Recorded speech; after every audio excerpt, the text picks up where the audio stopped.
Bom dia, tarde, noite ou madrugada, a hora que for. Eu sou Stamato, autor da saga A Era do Abismo e anfitrião da iniciativa Mochileiros do Multiverso, que une e fortalece autores e autoras nacionais através de dicas de escrita criativa e mercado editorial. Hoje é a live e podcast sobre morte na literatura, morte de personagens literários. A gente vai começar aqui para compreender melhor o que faz uma morte interessante para a história, o que torna uma morte frustrante para a história e como que a gente pode aplicar isso dentro da nossa escrita criativa, da nossa escrita literária. Então, quem é fã de leitura, quem é leitor, leitora e gosta de literatura, é uma live sobre essa produção literária, sobre esses bastidores, né? Esse olhar do escritor sobre a escrita criativa.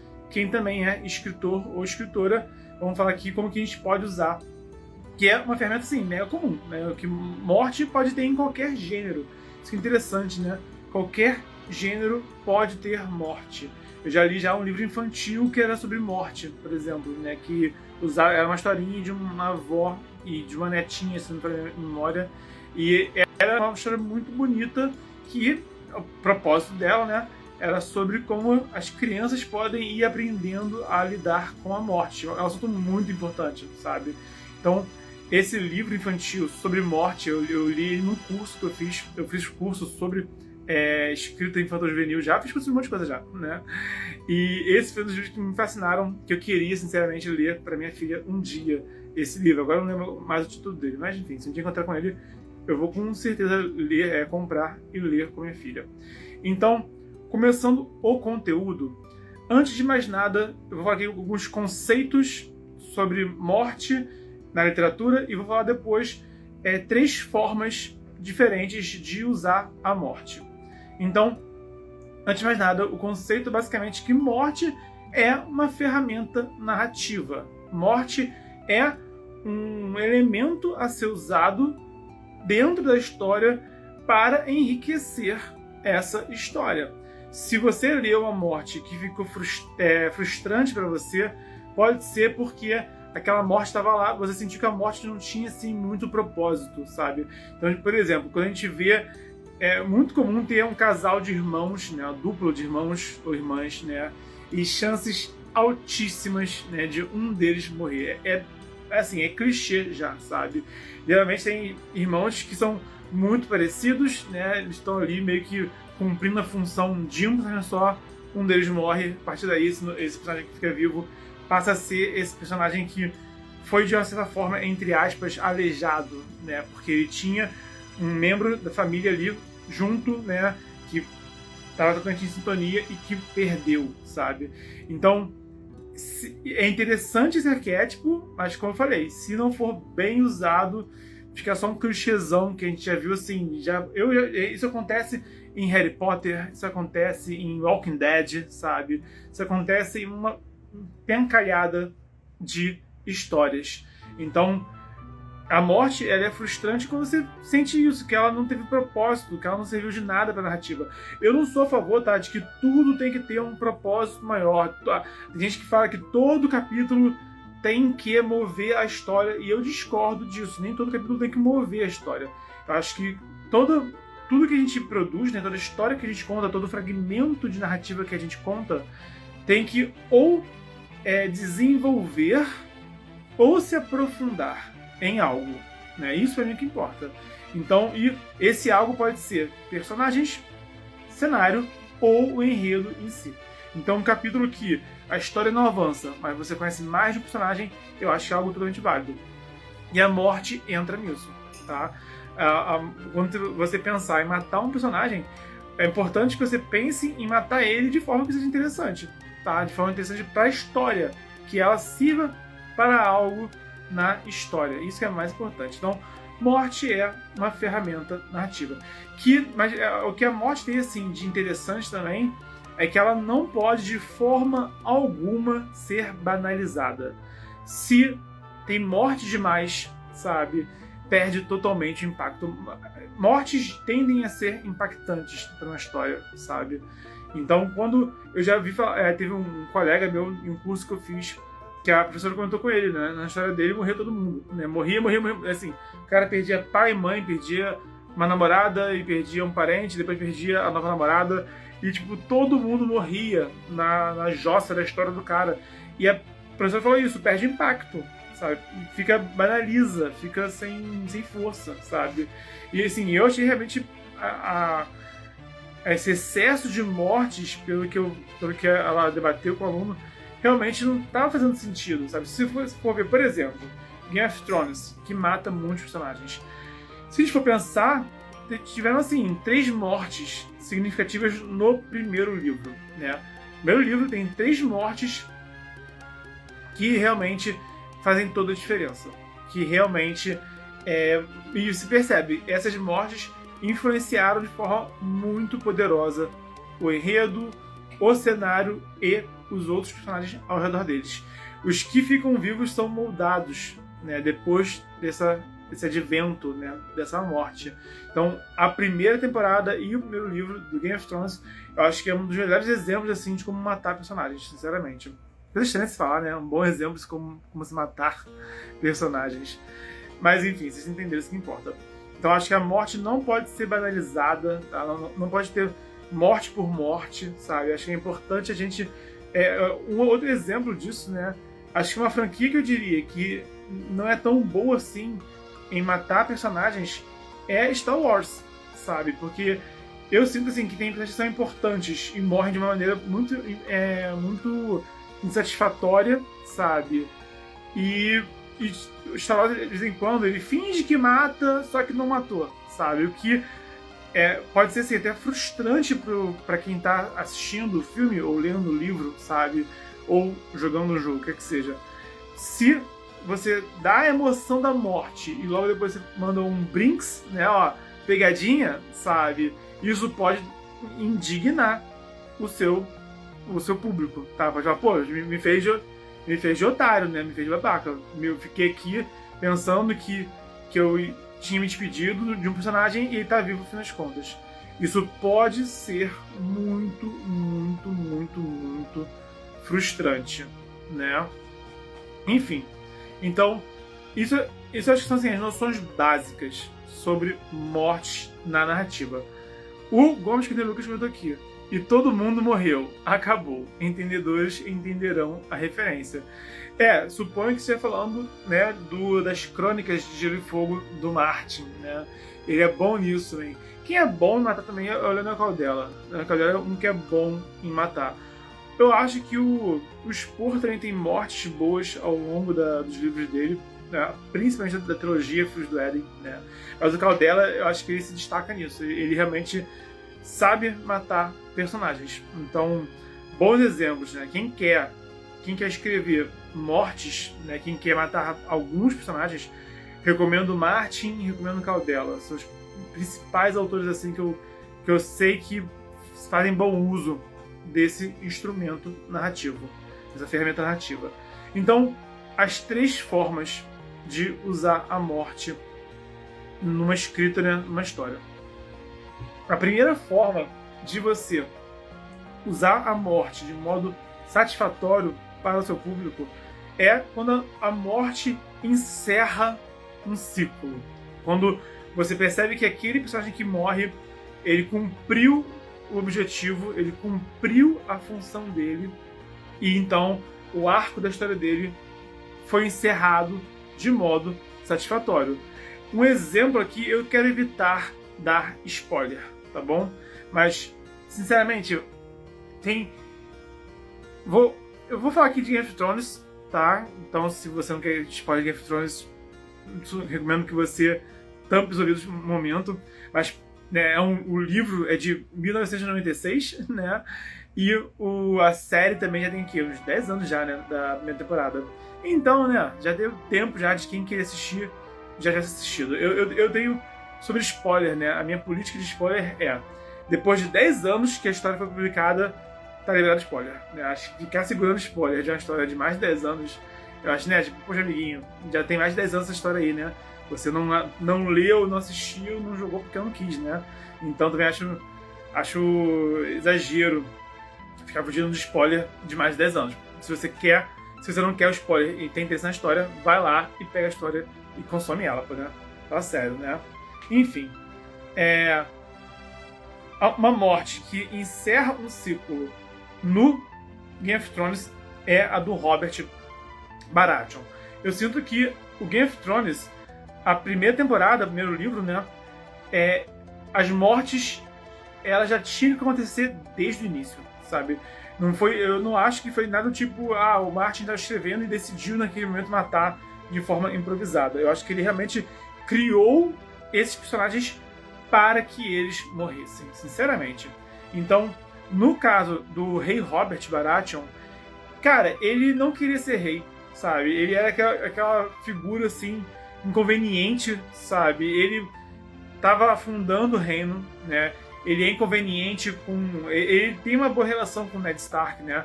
Mas é que ele é assim, que a esposa dele tem motivos de sobra pra não gostar dele, sabe? O cunhado dele tem muitos motivos pra não gostar dele, sabe? Tipo, muita gente tinha motivo pra não gostar dele. Muita gente mesmo tinha motivo pra não gostar do Robert. Então, assim, ele tava lá ocupando o cargo de rei, mas ele mesmo, ele não tinha um propósito nenhum. Se você for ver, o Robert, ele não tinha uma motivação pessoal. Eu sempre falo, né, a importância de cada personagem ter uma motivação. E o Robert não tinha motivação, ele tava lá vivendo um dia de cada vez, sabe? E bebendo e comendo, engordando e fazendo orgia, sabe? Então, o propósito dele na narrativa foi morrer, sinceramente, né? Então, a morte do Robert foi o fim dessa jornada que é bastante trágica no caso dele, sabe? Então, eu acho que o outro exemplo que eu vou dar aqui também é do filme Vingadores, o primeiro Vingadores, que é a morte do Agente Coulson. Porque o Agente Coulson, ele era um agente da S.H.I.E.L.D., né? Ele era o agente da S.H.I.E.L.D. até então, que a gente tinha contato, né? E a função dele era realmente estar ali admirando aqueles heróis, sabe? Ele era assim ele era uma admiração. Ele admirava os heróis e ele motivava os heróis também. Ele tinha essa relação de mão dupla, né? Os heróis tinham um certo carinho por ele e ele tinha assim uma adoração àqueles heróis. E quando ele morre, né, é o momento em que realmente os heróis acabam sendo ainda mais unidos do que já estavam, sabe? Então, tanto que as últimas palavras dele é que ele fala, né? Eles precisavam de algo para e ele não completa, ele morre. E essas reticências, né? É que eles precisavam de algo para vingar, sabe? Então, a morte do Coulson é o fim dessa jornada dele. Percebe isso? Então, quando você sente que a morte de um personagem é o fim dessa jornada, isso dá uma satisfação pro leitor, tá? Pode ser um sacrifício heróico, né? No caso do Coulson foi meio que um sacrifício heróico, né? Pode ser um fim trágico, como o do Robert Baratheon, né? O que é que seja. Mas a forma como você usa isso, como você cria isso, fica ao seu critério. Mas uma coisa, quem faz muito isso é o Caldela. Tô pensando se eu posso citar aqui alguma morte do Caldela sem ser spoiler, mas o Caldela ele é bom nisso, ele completa o arco dos personagens e aí eles morrem. O Caldela é muito bom nisso. Eu não tô vendo assim, nenhum em mente que não seja um spoiler assim, de um segundo livro. Spoilers de primeiros livros eu dou, né? Mas spoiler de segundo livro já evito dar. Mas esse que é o ponto. Você cria o personagem, conta a história dele, sabe? O personagem, por exemplo, o personagem ele quer recuperar uma relíquia de família. E ele quer entregar essa relíquia de família para o pai dele, sabe? E aí depois que ele consegue essa relíquia de família e ele tá com essa relíquia na mão dele, ele morre. E aí alguém tem que levar essa relíquia no lugar dele. Talvez um irmão mais novo dele. Então, percebe? A relíquia estava desaparecida. Ele conseguiu a relíquia, né? Então, o objetivo principal dele é isso. Ele se sacrificar para cumprir essa missão, que eu vi aqui na minha cabeça agora, seria uma forma justa, sabe? A gente debateu muito isso, né, na Marvel, né? Porque a gente já estava há muito tempo assim, quem vai morrer, né? Quando que vai morrer Capitão América? Quando que vai morrer o Homem de Ferro, né? A Marvel tem mortes muito boas e tem também mortes não tão boas. Uma morte da Marvel que não funcionou foi a do Pietro. Maximov, se não me engano. É do Pietro, irmão da Wanda, no Vingadores Era de Ultron. O Pietro, a morte dele acabou ficando assim, aquela morte pra dar uma emoção na história, né? Mas que acabou frustrando mais do que realmente tornando interessante, né? Tornando impactante, tornando emocionante. A gente sentiu que essa morte podia ser evitada, sabe? De todo mundo que tava lá pra se matar, sabe? Ele morrer daquela forma ficou estranha. Então ele é um bom exemplo, né, de uma morte que é, assim, bem questionável na narrativa. Eu vou ler aqui os comentários e eu volto a falar dos tópicos. Gomes Caneiro Lucas, 95, falou: obrigado, Bernardo. Seus conteúdos estão realmente me fazendo entrar de cara na escrita. Vou transformar a maioria de minhas ideias em contos. Fico infinitamente honrado em ler isso assim de coração. Eduardo Taek falou: faço as palavras do Gomes as minhas. De coração, assim, esse feedback de vocês pra mim assim, é o que mais me motiva a estar aqui com vocês todo dia, né? Não em live todo dia, né? Mas estar aqui produzindo conteúdo todo dia aqui com vocês. Maicon CC falou: pior que o Robert era mó foda na juventude nos livros.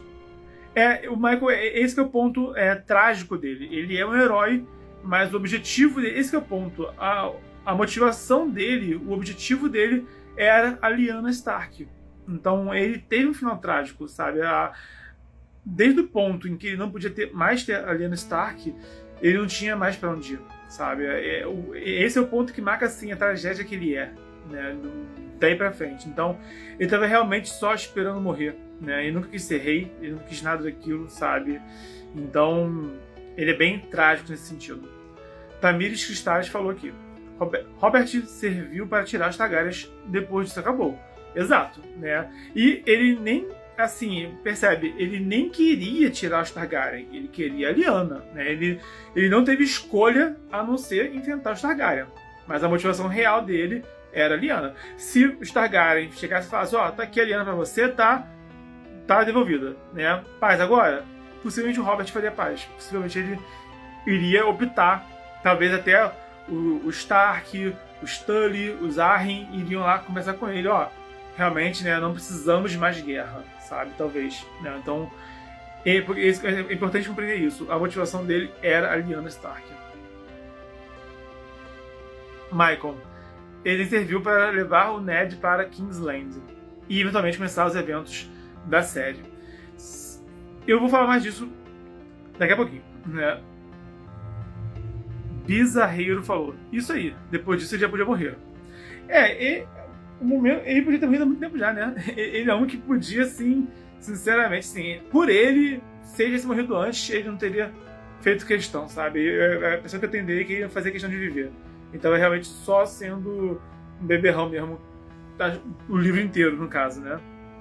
Gomes Caneiro Lucas: em Deus Americanos, não gostei do Neil Gaiman ter matado, não vou falar, porque pode ser spoiler, né? De um livro, inclusive, que eu quero ler. Bizarreiro falou: acho legal para não deixar pontas soltas também. Galindo 7227 falou: no caso, é usar a morte como artifício para a trama se desenrolar. Então, no caso, assim, do Robert, a morte dele foi o fim da história dele. É isso que eu quero dizer aqui, tá? Percebe isso? É o fim da história desse personagem. Foi um arco que se fechou naquele momento. Há consequências que eu vou falar já, tá? Mas da perspectiva do Robert, eu sinto isso, né? De todas as mortes da primeira temporada, a do Robert acaba sendo assim, tipo, a morte dele por si só não deveria causar, né? Tipo, em outras circunstâncias, ele teria morrido, o Joffrey teria assumido como rei e o reino não entraria em guerra civil. Teria uma era de trevas, né? Talvez tivesse treta com o Joffrey depois, né? Como teve. Mas, assim, os eventos do livro realmente têm influência, mas, sinceramente, eu não acho que a morte do Robert tenha sido o pivô. Eu acho que foi, assim, o começo da ladeira abaixo, mas ainda não foi realmente o empurrão que arremessou, né, o Westeros inteiro na Guerra Civil. Michael falou aqui, só eu detesto quando o personagem que morre volta. Acho que tira muito o momento da cena. Também não gosto, sabe? Acho pior ainda quando, tipo, dá aquela... será que morreu? Será que viveu? E tem vezes que você fica, tipo... Pô, mano, essa pessoa vai morrer agora, sabe? Aí quando você vira a página, tá viva. Acho isso muito tosco, sabe? Mas eu acho que realmente a morte tem que ser valorizada, tá? Tem que ser usada com esmero. Senão ela perde o propósito dela. Vou seguir aqui pro próximo tópico, depois eu volto aqui nos comentários. Além de encerrar um arco, né, encerrar um fragmento da história, a morte também pode servir para começar um arco novo, para abrir uma história nova, abrir novas possibilidades, né? Essa é a diferença que eu sinto na morte do Robert Baratheon e da morte do Ned Stark e da morte do Viserys Targaryen, né? E também na morte do Khal Drogo, né?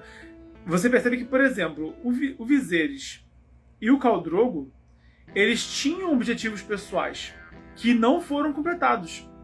A morte deles foi, sim, frustrante para eles, sabe? Pro Viserys, assim, foi só para ele mesmo, porque ninguém gostava dele, né? Mas a morte do Khal Drogo foi frustrante para muita gente. Muita gente queria ver o Khal Drogo, né, indo para Westeros com os Dorkiri, sabe? Então, mas mesmo essas mortes sendo frustrantes para muita gente, essas mortes abriram portas para que a história se desenrolasse. No caso do Viserys, eu acho que a morte dele é um dos primeiros passos para Daenerys, sabe? Ela até então estava à mercê dele e ela viu que ela não precisava dele para nada, ela viu que ele não servia para nada pra ela, sabe? Ela estava já desapegando dele. E depois disso, a Daenerys ela precisou da morte do Khal Drogo, porque senão ela teria ficado às sombras dele a saga inteira. Ela ficaria para sempre como a esposa do Khal Drogo. Perceba, quem assistiu a série, lembre-se que a gente só chamava ela de Khaleesi na primeira temporada. A gente não lembrava o nome dela. Muita gente não lembrava o nome da Daenerys na primeira temporada. Chamava ela só de Khaleesi, porque era como ela era chamada o tempo todo. E aí depois que esse título de Khaleesi deixa de ser assim, um título mais relevante para ela, que a gente realmente decorou o nome dela. Então eu sinto que a Daenerys, ela é uma personagem que ela era um livro em branco no primeiro livro, na primeira temporada.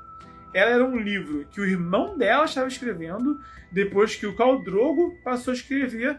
Na morte do Khal Drogo é quando ela pega esse pincel, pega essa caneta, ela toma as rédeas da história dela, mas ela precisou perder o irmão e o marido. Então a morte do Khal Drogo foi frustrante, ele tinha ambições, ele tinha objetivos, sabe? Ele teve um discurso de que ele ia conquistar aquela cadeira de ferro e foi cortada de modo abrupto, mas serviu para abrir portas para a Daenerys, né? Da mesma forma, no caso, é a morte do Ned Stark. Ele tinha o objetivo de provar para todo mundo, né, que os filhos do Robert não eram filhos do Robert, mas ele falhou, né? Então, no fim das contas, a coroa continua com a família Lannister, sabe? Mas isso dá início à Guerra dos Cinco Reis. Graças às ações do Ned Stark, né, os outros Baratheon se rebelaram, os Stannis Baratheon, esqueci o nome do outro Baratheon, o irmão mais novo deles, né? Mas o Stannis e o outro se rebelaram e a família Stark também partiu para a guerra, né? Começou a declarar a independência, começou aquele discurso do Rei do Norte com isso. Então, a morte deles serviu para abrir uma história nova. Não uma história nova, né? Eu sinto que o Game of Thrones, né, a Guerra dos Tronos, ainda é um prelúdio, é um prólogo para a Guerra dos Cinco Reis. Eu sinto que o Martin, ele podia escolher aonde que ele ia começar a história. Ele podia começar a história na revolta do Robert, sinceramente, se a gente lesse, né? Se Game of Thrones começasse com a revolta do Robert, seria uma história interessante, sabe? Ele escolheu, né, no momento em que, do ponto, né, em que o Ned Stark vira a mão do rei, foi o ponto que ele escolheu começar, mas ele podia também ter começado pela Guerra dos Cinco Reis. Ele podia. Então, de tudo que ele podia fazer naquela história, ele tomou as decisões dele como escritor. Mas eu sinto isso. Game of Thrones, temporada 1, né, a Guerra dos Tronos, livro 1, é a preparação do palco. Tá preparando as peças do tabuleiro, preparando o tabuleiro para a história para valer se desenrolar depois. Para isso ele precisou matar, eu falei 3 personagens, eu digo 4 agora, né? Eu tinha esquecido que eu tinha errado a conta, né? São 4 mortes muito importantes para o primeiro livro das Crônicas de Gelo e Fogo, que são, como eu falei já, Viserys Targaryen, Ned Stark, Khal Drogo e Robert Baratheon. Essas 4 mortes são fundamentais para dar o começo, né, da saga mesmo. Cada um de forma diferente. No caso do Robert, como eu falei, a história dele é o fim. Eu diria até que, se for para pensar, né, a história do Robert começaria com a revolta dele e terminaria com a morte dele. Isso foi um capítulo, né? A revolta do Robert e o reinado do Robert, consequente, pode ser considerado um capítulo na história de Westeros, que se encerrou na morte dele. Depois disso veio, né, a Guerra dos Cinco Reis. Mas se não fosse pelo Ned Stark, não teria morte. Esse é o ponto. Pelo Robert Baratheon, por ele sozinho, não teria Guerra dos Cinco Reis. Não teria. Se ele morresse ponto final, o fluxo ia seguir, sabe? A Guerra dos Cinco Reis não teria acontecido. Graças às ações do Ned Stark e a morte do Ned Stark, Guerra dos Cinco Reis. Percebam isso. Então, a morte do Robert encerrou e a morte do Ned Stark abriu, né, portas para muitas outras histórias. Essas são as 2 principais formas de usar a morte. Vou falar a terceira agora, que é muito útil. Mas as mortes impactantes, as mortes que têm valor, são essas. Exemplos de morte ruim na série do Game of Thrones é a morte do Barristan Selmy.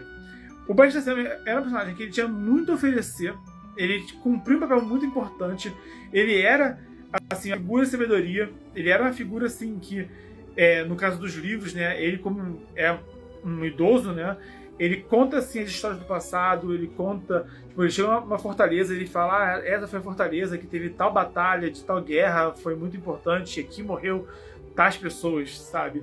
Então, ele traz muito desse background, desse histórico de Westeros. A função dele nos livros é essa, contar o passado de Westeros para Daenerys. Então isso é muito interessante nos livros. Na série, ele morre sem mais nem menos, de maneira totalmente aleatória, frustrante. Foi meramente um corte de elenco, sabe? Foi meramente... Tinha que, sabe, aquela coisa assim, tem que demitir alguém na firma hoje. E aí alguém tem que ser demitido. E é isso, demite alguém, sabe? E é injusto, sabe? E a morte do Barristan Selmy foi muito frustrante. Eu acho que, eu ouso dizer que é a pior morte do Game of Thrones, de todas. A pior morte é a do Barristan Selmy. Como eu falei, uma morte que não agrega em nada, sabe? Uma morte que não move a história, né? Não abriu história nova, né? E encerrou uma história que foi satisfatória, sabe? Pô, por que o cara fez aquilo tudo, sabe? Ele tinha uma história interessante como guarda real, ele teve uma história interessante indo se encontrar com a Daenerys e jurando lealdade a ela, sabe? E aí ele morre. Percebe? Né? Como, sabe? Acabou que isso influenciou ela? Ela ficou chateada quando ele morreu, mas a vida dela seguiu, sabe? Depois daquilo. Então não teve impacto. A morte dele foi muito morninha, foi muito sem sal, sinceramente. Foi muito frustrante essa morte dele. E esse é o ponto, né? Não influenciou a história, não abriu uma história e não fechou uma história. A morte dele não serviu de nada. Esse é o pior tipo de morte que tem, tá? É quase que um tópico, né? Como não matar um personagem. Mas acho que vocês estão entendendo já como fazer e como não fazer, né? Enquanto a gente está aqui nesse debate, né? Eu tagarelando aqui e também lendo os comentários de vocês, como eu vou fazer agora. Tamires Cristales falou que @MaiconCC só gosto do retorno quando tem um propósito para a história continuar. Sobre, no caso, a Tamires falando sobre retorno da morte, né? Quando mata e morre, quando o personagem morre e volta à vida. A Tamires falou: só gosto de retorno quando tem um propósito para a história continuar, não só para ele voltar e viver para sempre. Viver feliz para sempre. De novo, Leonel Caldela. Leonel Caldela, ele sabe fazer morte e ele sabe fazer ressurreição. Tá? Ele usa bastante isso na trilogia Tormenta e no livro A Flecha de Fogo. Recomendo brutalmente. Quem quer uma boa história com essa questão de vida e morte, né, de ciclo de vida e morte, A Flecha de Fogo. Recomendo brutalmente. Acho que é um dos melhores livros que eu já li, assim, com temática de profecia e com essa temática desse ciclo da vida, que não é exatamente como funciona no nosso mundo normal, por exemplo, tá? Então, eu particularmente, Bernardo, não tenho planos nenhum de usar a ressurreição na Era do Abismo, por exemplo, que é a saga literária. Não tenho planos de trazer ninguém de volta. Quem morreu, desapega, fica na memória, não volta, tá? Mas, quando eu vejo uma ressurreição bem feita, eu tiro o chapéu, tá? Caldela sabe fazer isso. E até o Martin também. Ele também trabalha com volta dos mortos também, de outra forma bem diferente e bem interessante. Mas aí é um assunto para outro dia. Tamires Cristales. Tadinho. A motivação do Hobbit na série era um amor iludido. Verdade. Henrique Pimenta. E quando se torna clichê? Como nas sagas onde o herói é um órfão. Cara, a morte é clichê quando ela se sente isso. Tipo, por exemplo, morte de filme de terror. Tem ali um elenco enorme e você já sabe que eles vão morrer, sabe? Você já sabe que vai morrer mais na metade. Então, o propósito deles é morrer, sabe? Por exemplo. Então, é muito comum, né? Tipo, até tem um filme que ele, em português foi O Homem no Escuro, que foi o título. É um filme interessante. Eu não veria de novo, mas achei válida a experiência de assistir. Mas é um filme que morre pouca gente, tá? Mas tem aquele momento de que, né, alguém tem que morrer que é pra servir de exemplo, no caso, sabe? Então, mas esse que é o ponto. Matar uma vez, duas vezes, sabe? Vai. O problema é que você quando banaliza. Então, por exemplo, eu li um livro que tinha um personagem que ele era mais velho. Ele era meio coroa já, sabe? O mais experiente do time.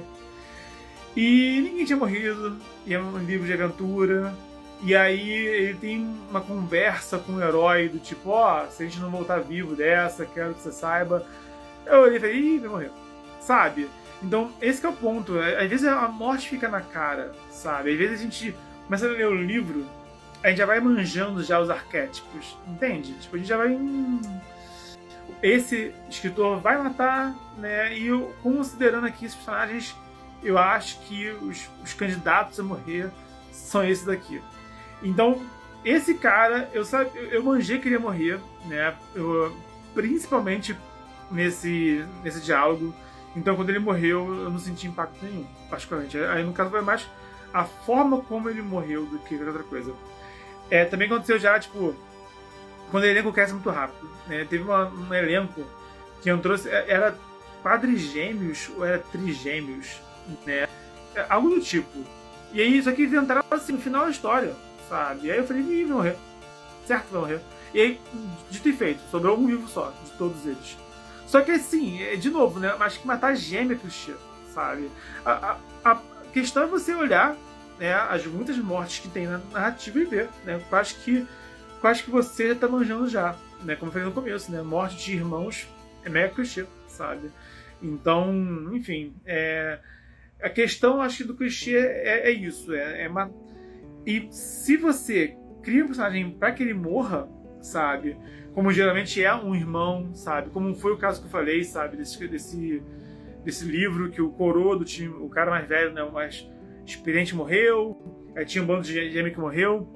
Nesse caso, acho que é importante você desenvolver bem o personagem, né? Que quando o personagem é bem desenvolvido, a morte dele dói, E é esse que é o ponto. Eu vi recentemente uma morte numa série, não vou citar qual, mas eu vi no Netflix, tá? Que não passou ainda, né, desse meu período de 10 anos para liberar spoiler, então não vou dar spoiler. Mas teve uma série que teve um personagem que ele era odioso, mas no momento final a série consegue te fazer ter empatia por ele, e quando ele morre você fica tipo, poxa, no fim das contas não é que ele tinha um lado legal dentro dele, sabe? Então a gente sente a morte dele.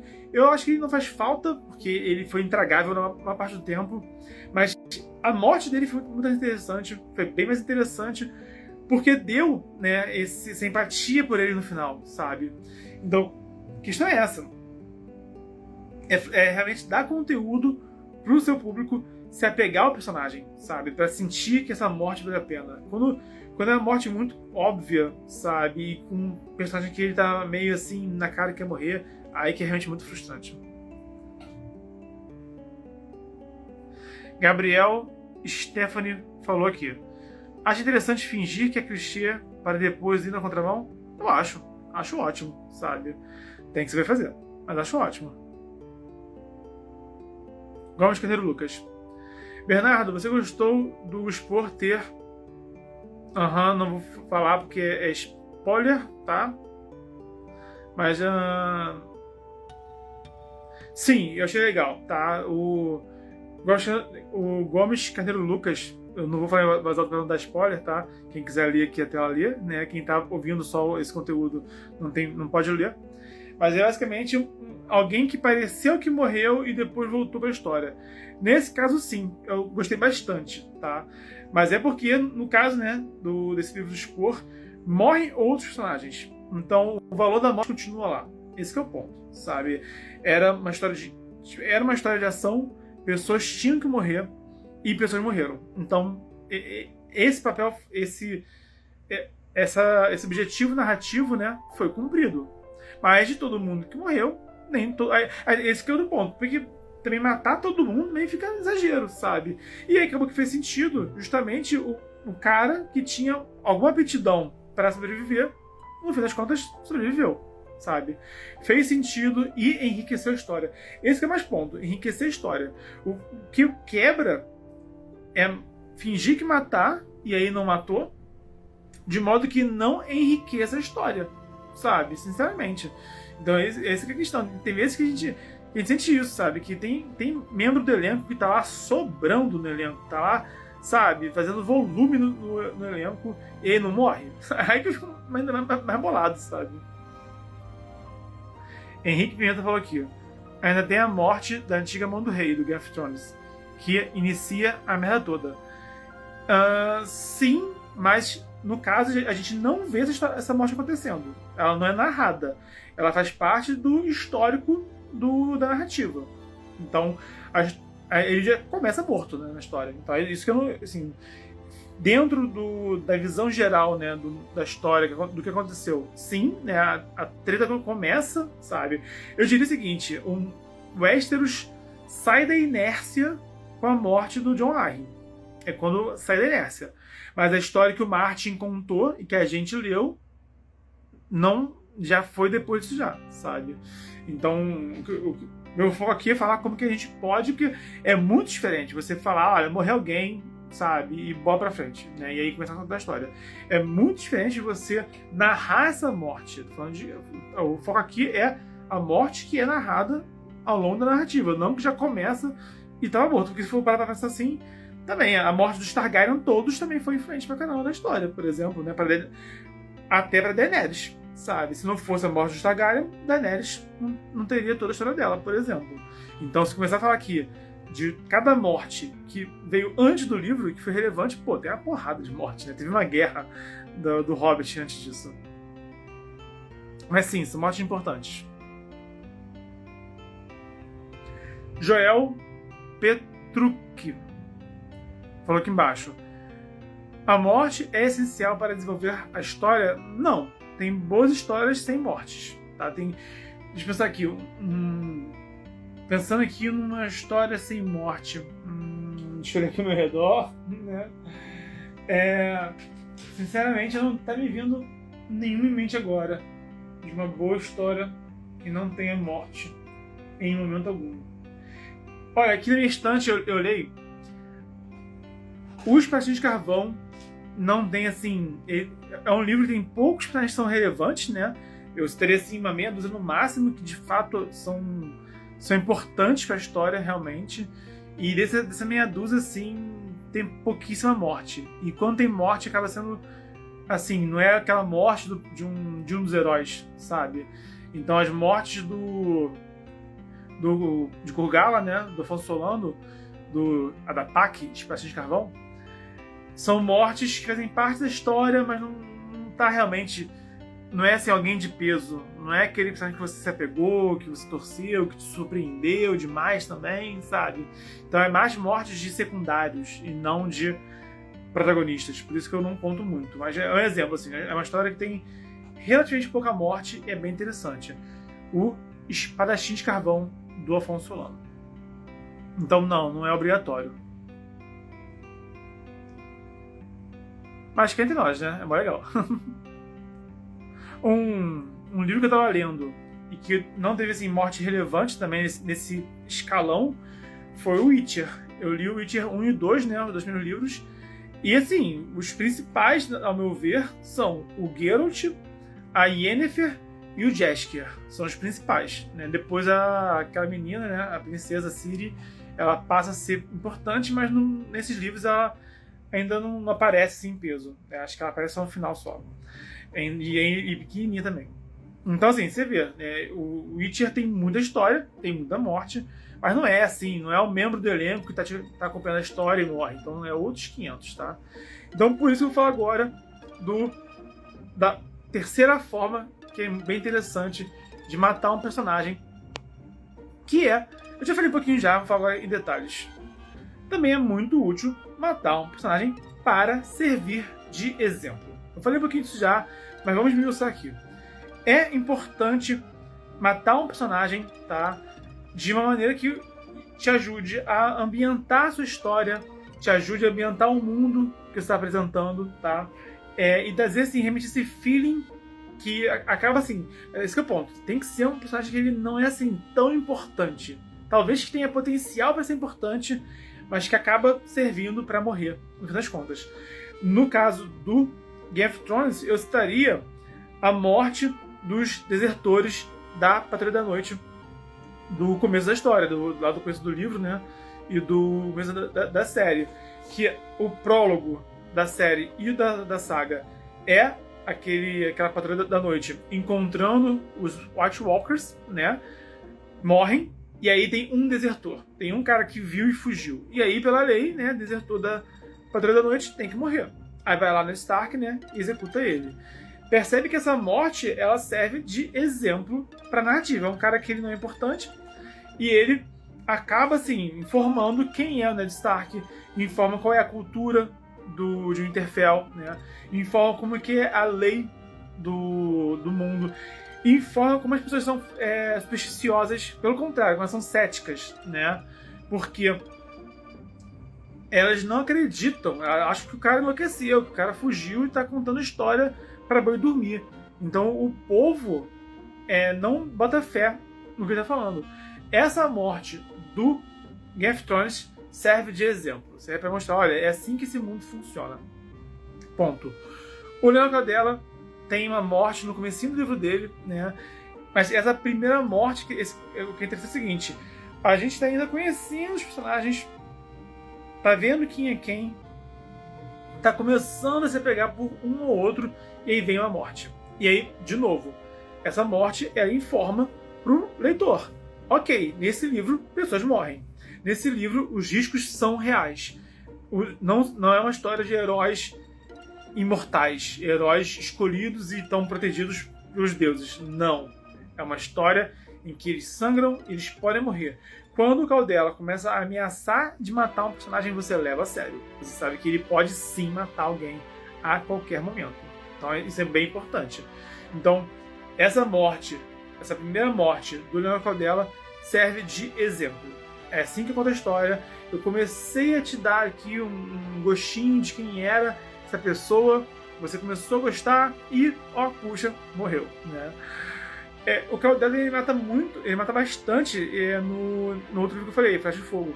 A Flecha de Fogo é interessante, cara, que o bom do Caldela é que ele cria personagens que têm potencial para serem maiores na história.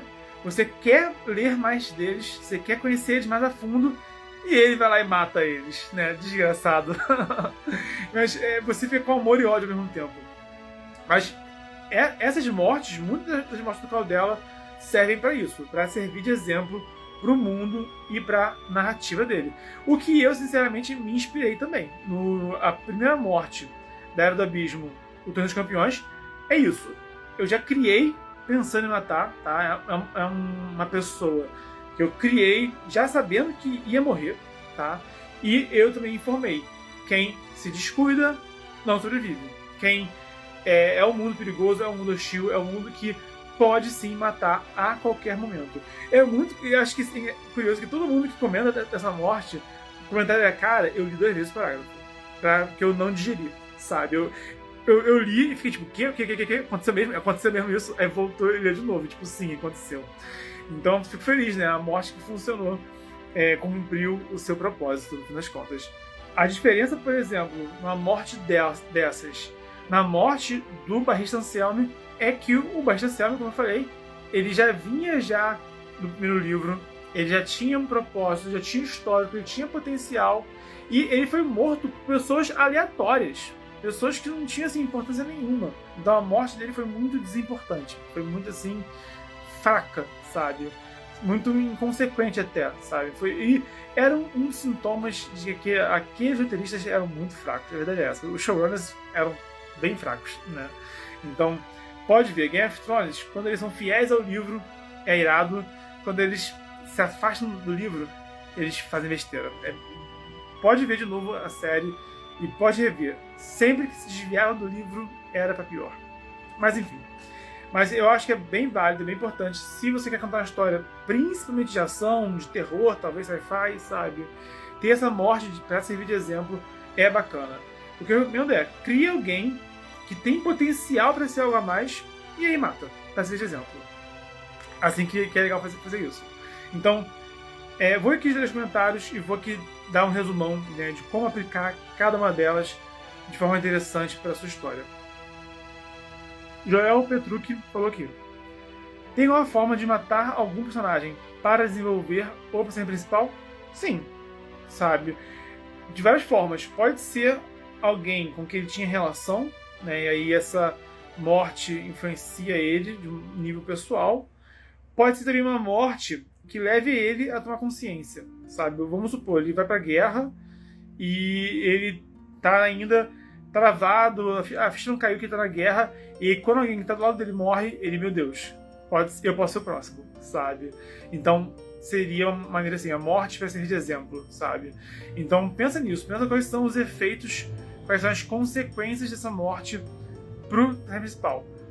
Tenta fugir, tá, do clichêzão, e o mais importante, assim, eu acho que até mais importante do que fugir do clichê é você fazer bem feito, fazer bem desenvolvido, bem elaborado. Às vezes uma história que ela não surpreende, mas que ela é bem escrita, mas tem que ser realmente muito bem escrita, tá? Aí ela fica show, sinceramente. Uma boa escrita salva, assim, muitas histórias, sabe? Tem muitas histórias que a gente vai pensar e, pô, nem era, assim, uma história tão surpreendente, mas era bem escrita, isso dá um gosto enorme na leitura. Então, eu recomendo que você busque os dois, é claro. Escreva bem e faça mortes interessantes. Mas pensa nisso, pensa nesse contraste e pensa na marca. Um exemplo de morte ruim que me lembrou agora que é a morte dos tios do Luke Skywalker. Porque o Luke Skywalker, ele não toca no assunto. Ele vê os tios deles carbonizados, sabe? E ele tem aquele momento de choque, mas ele não toca no assunto. Ele fica falando, vou vingar meu pai. Ele quer... o Obi-Wan falou pra ele que o pai dele foi morto pelo Darth Vader. E ele fica, vou vingar meu pai. Darth Vader matou meu pai, vou vingar meu pai. E os tios carbonizados, que ele não toca no assunto. Então, esse é o ponto, sabe? Então, essa morte dos tios do Luke Skywalker me pareceu, assim, muito morte por morte, sabe? Só botou porque tinha que botar, matou porque sim, e vai pra frente. E ele mesmo não demonstra dar bola pra essa morte a longo prazo. Isso foi péssimo. Então, a morte deles podia fazer um contraste. Bota isso em paralelo com a morte do tio Ben, do Homem-Aranha. A morte do tio do Homem-Aranha é a motivação para ele, para a carreira dele de herói. Então, olha como essa morte é assim, um pilar para ele. Percebe? Então, bota lado a lado. Como matar e como não matar personagens.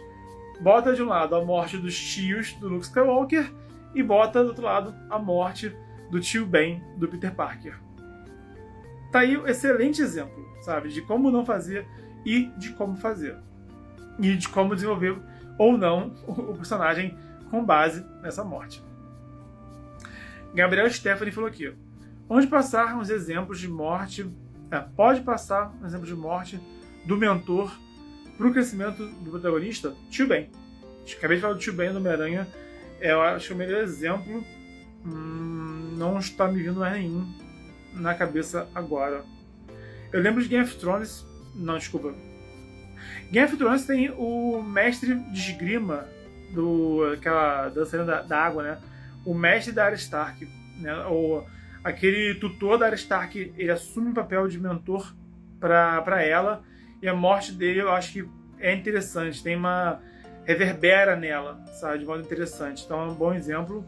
E também o Dragon Age, é um jogo muito bom, que no primeiro jogo tem a figura de um mentor que também acaba moldando parte do elenco. Você, possivelmente, mas tem um personagem que ele tinha assim uma relação, ele cita esse cara, ele volta no nome dele de tempos em tempos, então ficou bem interessante. A questão é essa, a questão é você mostrar para o leitor que o personagem sentiu aquela morte. Matar e não voltar nesse assunto e bola pra frente, sabe? Pensa nisso. Se os seus personagens não dão valor a essa morte, o seu leitor também não vai dar. E o seu leitor vai questionar. Porra, se morrer alguém importante, por que ele não deu bola para essa morte no longo prazo? Como eu falei, morte dos tios do Luke Skywalker. Quem lembra o nome dos tios do Luke? Eles tinham nome ou eram só tios? Nem sei. Eu nem sei se tinha nome, sabe? E o próprio Luke não toca nesse assunto a saga inteira. Por outro lado, a morte do tio Ben. A frase de efeito do Homem-Aranha, o lema do Homem-Aranha veio do tio dele. Olha a diferença. Galindo 727 falou. Tem uma história minha que quero criar um personagem e desenvolver de uma maneira que ele vai morrer, mas isso não vai acontecer. Bom, pode ser um bom plot twist. Gabriel Stephanie. Uma morte que sempre achei boa referência é a morte do Qui-Gon Jinn em Star Wars. Tem muito tempo que eu assisti o episódio 1. Eu acho que foi interessante a morte dele, sabe? Eu acho que a cena foi boa. O ator do Obi-Wan andou muito bem, diga-se de passagem, né? Então isso ajudou muito. O Liam Neeson também é um bom ator. Então, que eu me lembre, é uma morte interessante. Eu tenho que reassistir para atualizar a minha opinião. Mas eu lembro que eu acho que foi válida. Lucas mesmo. Quando eu li essa primeira morte da Era do Abismo, eu só fiquei tipo, uai, assim? Fico honrado de ter provocado esse efeito. Gomes Carneiro Lucas. Eu tenho raiva disso, quando o personagem tem um grande potencial para ser maior na história e o autor resolve matá-lo. Se for bem feito, eu acho show. Né? Agora, se é que nem a morte do Bastian Selmy, que pessoas que são mega aleatórias vão lá e matam um cara que era tido como um bom de briga, como era tido como um exímio cavaleiro. Sabe, o cara, o histórico dele era de ser um grande guerreiro. Ele não ia morrer pra gente aleatória assim como foi. Então depende. Gomes Carneiro Lucas. Eu acredito que não existem livros ruins. Somente livros mal executados. Basta saber escrever. Você é muito otimista, você é muito benevolente, tá? A minha percepção é que um livro mal escrito gera uma experiência de leitura insatisfatória. E aí de que adianta? Sabe? Então, realmente, o caminho é aprender. E isso para todo mundo, tá? Acho que todo mundo tem que estar sempre buscando melhorar. Sempre.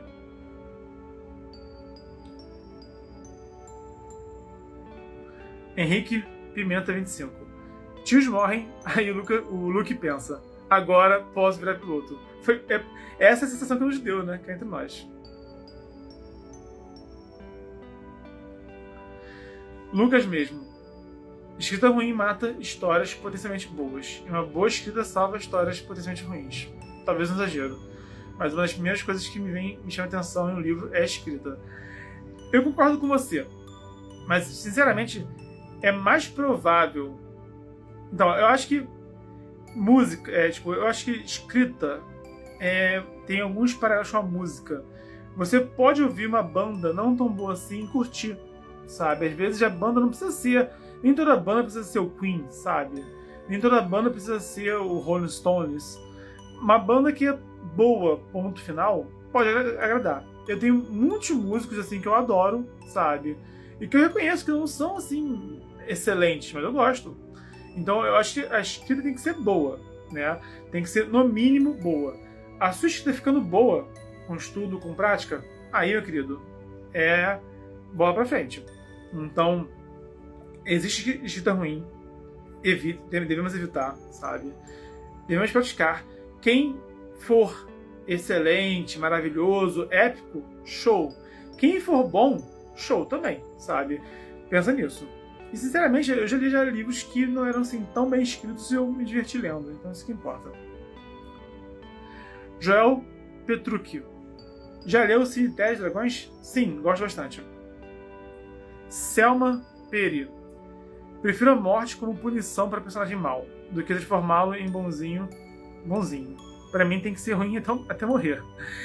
São experiências diferentes, mas é que a morte de quem é ruim, né, dá essa satisfação, né, de foi feita a justiça, sabe? Quando o Darth Vader pega o Lord Sidious e arremessa, né, dá uma sensação de tipo, yes, né, finalmente teve o que merecia. Então isso é interessante também. Eu acho que realmente não é interessante também. Eu acho que é possível matar um personagem, matar um vilão, dando empatia por ele, mas também mantendo esse fator de que ele merecia morrer e que ele teve o que mereceu e foi o melhor a ser feito. Entende? Então eu acho interessante, sim, desenvolver o vilão de modo minimamente empático, sabe? E matar ele, mas deixar bem claro, cara, o que ele fez foi justificável, ele era uma ameaça, ele tinha que ser detido. Acho que assim fica um bom termo. Senhoras e senhores, para encerrar aqui, vamos lembrar, morte é uma ferramenta narrativa que deve ser usada com esmero e não pode ser banalizada. As 3 principais formas de usar morte na narrativa para encerrar uma história, pegar um personagem, seja herói ou vilão, que já concluiu o seu arco, né? Já concluiu seu objetivo, já concluiu seu propósito, e aí dar essa despedida com chave de ouro, ou então para abrir novas histórias, sabe? Aquele personagem que morre e tem que ser vingado depois, né? Aquele personagem que morre, mas sacrificou para dar continuidade, né, a essa narrativa, por exemplo, ou também a morte para servir de exemplo. É interessante para você ambientar a sua história, ambientar o seu mundo. Apresentar, olha, esse mundo aqui, pessoas podem morrer. Nessa história, os mocinhos também estão em risco. Então, acho que esse sim é o resumão para a gente deixar assim na mente para quando escrever. Quando você escrever uma morte, você avalia isso. Eu matei para encerrar uma história, eu matei para abrir outra história, eu matei para usar de exemplo, né? E o que veio antes dessa morte, para que ela se torne uma morte interessante. Eu executei bem, sabe? Ou essa morte está banalizada, está parecendo sem propósito. Aí você avalia pensando nesses critérios. Senhoras e senhores, é uma honra imensurável estar aqui com vocês. Muito obrigado para quem está acompanhando, para quem está comentando, trazendo pergunta. Vocês são épicos, é uma honra imensurável estar aqui juntos, fomentando a escrita criativa e unindo o mercado editorial brasileiro. Se você gostou do conteúdo, dá o like, se inscreve, ativa o sininho. Se mais alguém pode se interessar por esse conteúdo, envia também na rede social. Lembrando que estamos no desafio 366 dias de escrita, é vídeo de mercado editorial e escrita quase todo dia. Então, até o próximo vídeo, até o próximo podcast, até a próxima live e a gente se esbarra pelo multiverso. Valeu!